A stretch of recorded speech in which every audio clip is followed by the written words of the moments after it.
Hi there.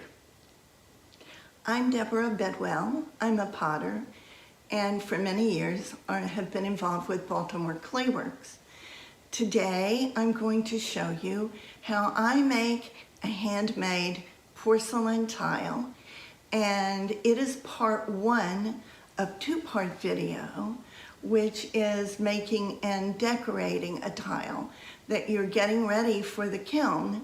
And when it's finished, it will be possible to use it for a trivet or some sort of decorative element that you hang on the wall.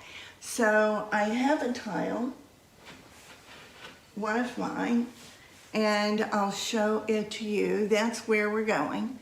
And I am so happy that you're here with me, and hope you will look at Baltimore Clay Works website often and see what new things we're able to put up. And as soon as we can reopen, I hope to see you there.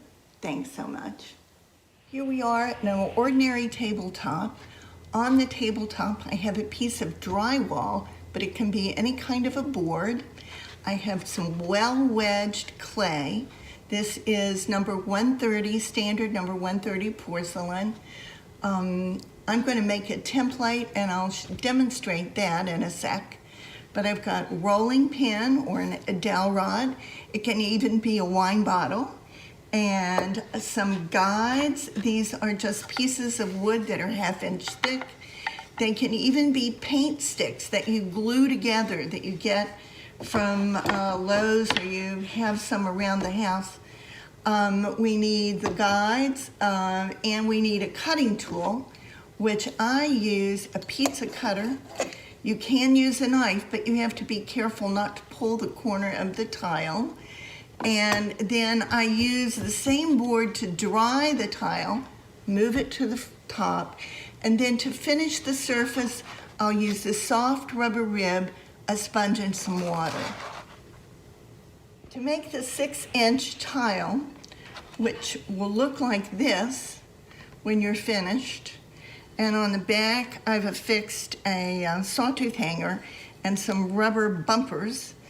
6-inch tile, you can see that there's shrinkage that naturally occurs in the clay. It's about 14% with this clay, but I'm going to cut the tile from the tile template from tar paper, because tar paper will not braid when it's wet and it holds its shape. I'm going to use a Tsquare to make certain that the that the tile is square. It was really square, and that each one is the same size.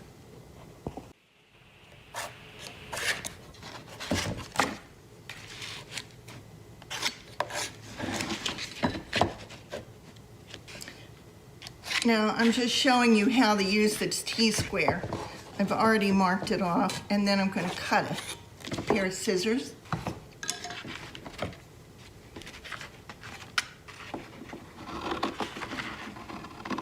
Being very careful. The point of the scissors follows exactly along the line that I've made on the tar paper.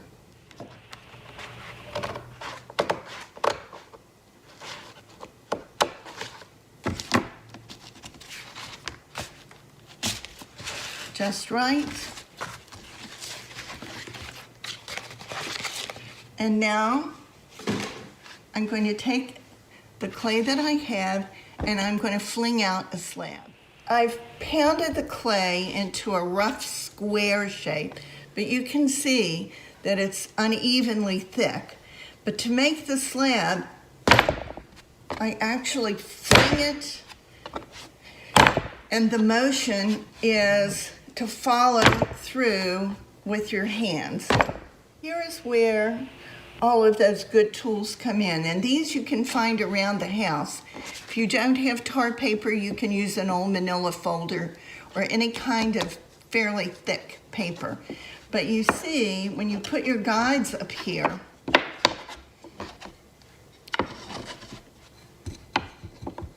that this is much thicker than the guides, and we want to get to a 1/2 inch thickness.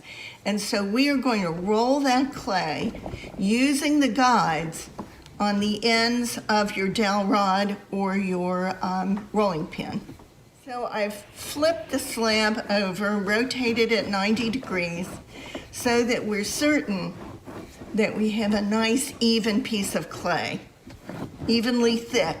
It's very important to have the same thickness, or else the edges will curl, the clay will warp, and you won't have your nice square tile.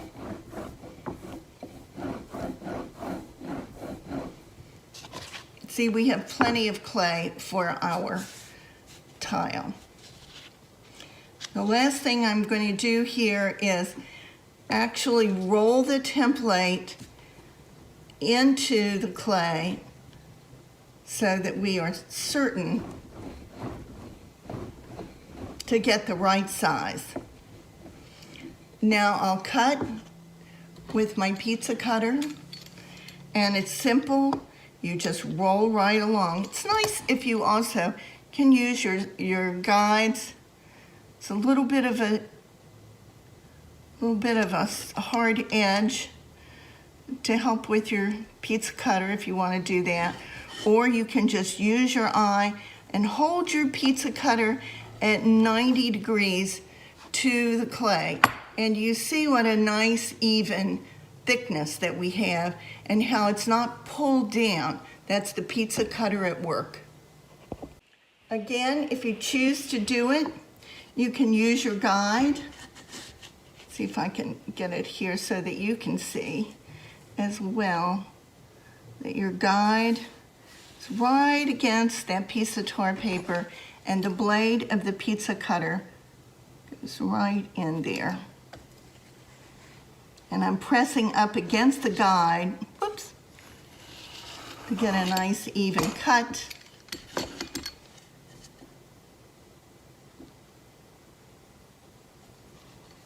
And once again on the bottom edge.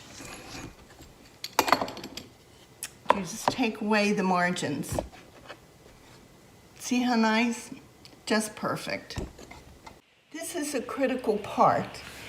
Take your fingertips along the edge. Keep your tar paper here. Keep your fingertips along the edge and just raise that edge a little bit. Slip your hands under, holding the tar paper with your thumbs, and pull the tile up. Put it down on the drywall and leave it, and don't touch it again. That way it'll be nice and flat. The next time you touch it, it should be leather hard, and you can flip it and dry it right here on the board where you've made it. So now you've made your tile.